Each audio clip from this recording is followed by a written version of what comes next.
Are people really aware about the social stratification happening in our country? Join us as we go around and ask our fellow Filipinos. May mga specific advantages pag yung mga mayayaman saka compared sa mga mas mahihirap, tulad ng sa edukasyon, sa pag-aaral, sa pagkain. Minsan hindi sapat yung nakukuha ng mga mas mahihirap. Parang remnants siya ng colonialism ng Spain galing saan from their reign dito sa Pilipinas. Kaya parang ayun nga, natira sa atin yung sa Pinoy, and then parang na-integrate na rin sa atin yung colonial mentality. Ang mahihirap ay hindi tinatanggap sa kanila dahil kulang ang pinag-aralan. Pero ang mga mayaman, number 1 natatanggap. Mataas ang sahod dahil mayaman na sila. Sa emergency room, sa clinical division, tsaka sa pain division. Pag pay kasi, parang ititreat mo na agad yung patient. Kasi may mga health card sila, so automatic yun. Parang wala kami naging problem. Pero kapag CV patient, cash basis kasi siya. So minsan, kahit gusto namin i-treat yung patient, since wala pa silang cash na malabas, nahihirapan kami. Sa justice pa lang, makikita mo na kagad na mang mayaman angat sa mahirap. Kumbaga, parang TATSULOK yan.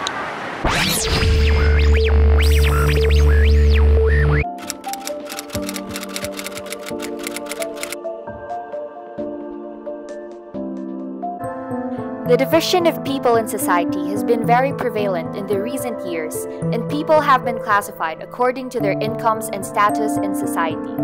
But let us go back in time to how and why it all started. Back in the pre-colonial Philippines, the highest social class were known to be as the nobles. They were the datus and the rulers of the community. They held extreme power over their people. Members of the nobility were addressed with the title Gat or Lakan among the Tagalogs. On the other hand, the middle class were divided into the Timawas and Maharlikas. The Timawas were free commoners of Luzon and Visayas who could own their land and didn't have to pay a regular tribute. The Maharlikas had the same rights and responsibilities as of the Timawas, but they were bound to serve their datus in battle. Lastly, the lower class were classified as the Alipins. There were 2 types of Alipins, Alipin na mamahay and Alipin sa gigilid. According to statistics, 1 out of 10 Filipino families was living in extreme poverty in 2015. But what is really happening in our country? According to sources, in the contemporary period, Philippine society is divided into 3 categories: the lower class, middle class, and the upper class. The lives of those living the glitz and glamour are ever so intriguing. These are people who collect their income from their investments and assets. Thus, they do not require having a job. These people include CEOs, doctors, and inheritors. According to the latest news, the middle class are the rising class in the Philippines right now. The middle class is basically defined as the socio-economic group between the affluent and the poor. In a more financially focused definition, the middle class is made up of those people who have the ability to choose their lifestyle because they have just enough resources to do so without compromising their basic needs. Is it right to have that lower class category? But who are really the so-called lower class? They are people who collect their income from menial jobs and manual labor. Typically, these jobs do not require skills or much education and are considered blue-collar jobs. Thus, these jobs have low wages. We have mentioned the 3 types of social classes during the pre-colonial period. But how did these people even acquire their social statuses? Here are the causes of social stratification back then. Birth, captivity in war, failure to pay debts, purchase, penalty for crimes. As a result of these causes, discrimination and slavery arose amongst people. Social stratification continues to be evident in our society. Here are the causes and effects that affect the kind of social classes that we have today.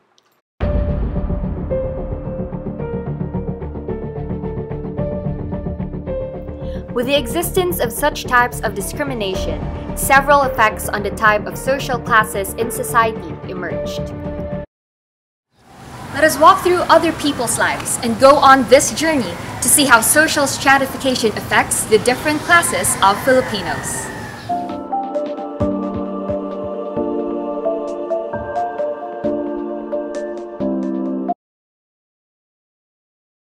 Magandang hapon po, Manong Mario at Trisha. So, tanong lang po namin, alam niyo po ba na may pagkakahati-hati ng ang mga Pilipino dito po sa bansa? Alam ko, hindi pare-parehas Pilipino. Ano po yung opinion nyo about dun sa division? Kung paano po kayo naapektuhan sa buhay nyo, gano'n? Gobyerno natin kasi hindi parehas.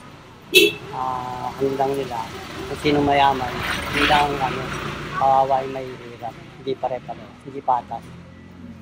Paano po kayo naaapektuhan ng ganong sitwasyon po dito sa bansa ngayon? Gaya ng mga trabaho, ganyan.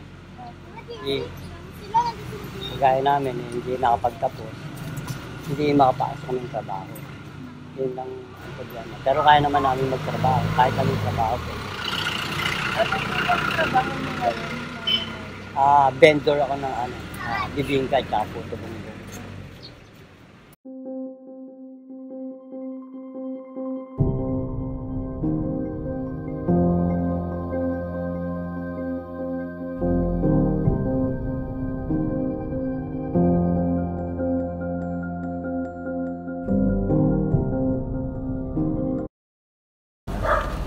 Tara po, pasok po kayo sa aming munting bahay. Yan. Maliit lang po itong bahay namin. Pasensya na po kayo. Ito po, dito po kami kumakain.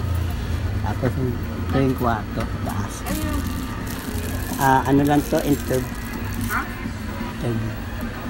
Pasok po kayo.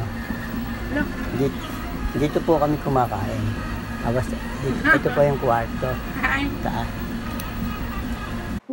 Siya si Manong Marlon, isang puto bumbong vendor sa umaga at isang barangay tanod naman sa gabi.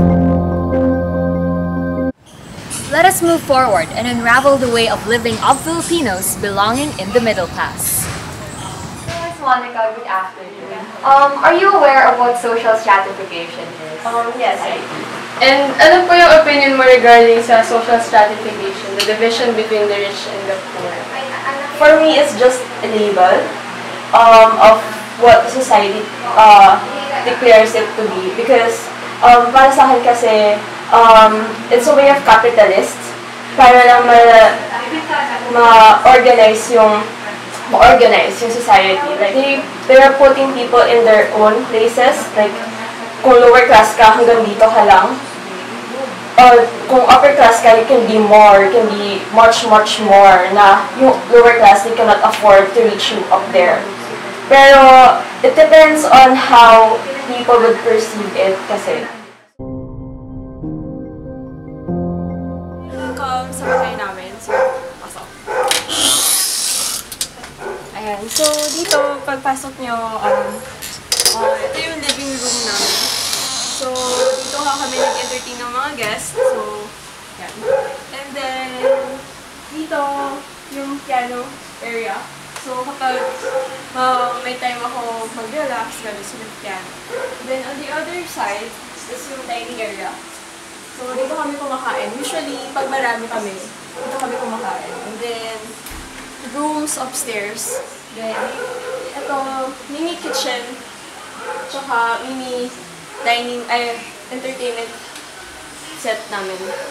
Kami-kami lang, family din. Other side, andun naman yung garage. Social stratification is clearly evident in our country. Do you think having this kind of labels make our country organized? There are some cases na makakatulong yung social stratification, like what I've said. Sa isang workplace, syempre, kailangan meron talagang leader kung sino yung ilulook up to mo at susundin mo sa isang organization. How do you feel living in an environment where social stratification exists? For me, okay lang na meron tayong classification as long as hindi na tama yung treatment natin kaysa sa lower sa atin. So, it's okay lang for me na meron tayong social stratification. We Filipinos are very conscious in the social class where we belong. We don't want to be inferior to others. That's why we are looking for ways to be classified under the upper class in the society. But even though this social stratification is present in our everyday living, remember, we are all equal. Where would you classify yourself? Or do you want to be classified?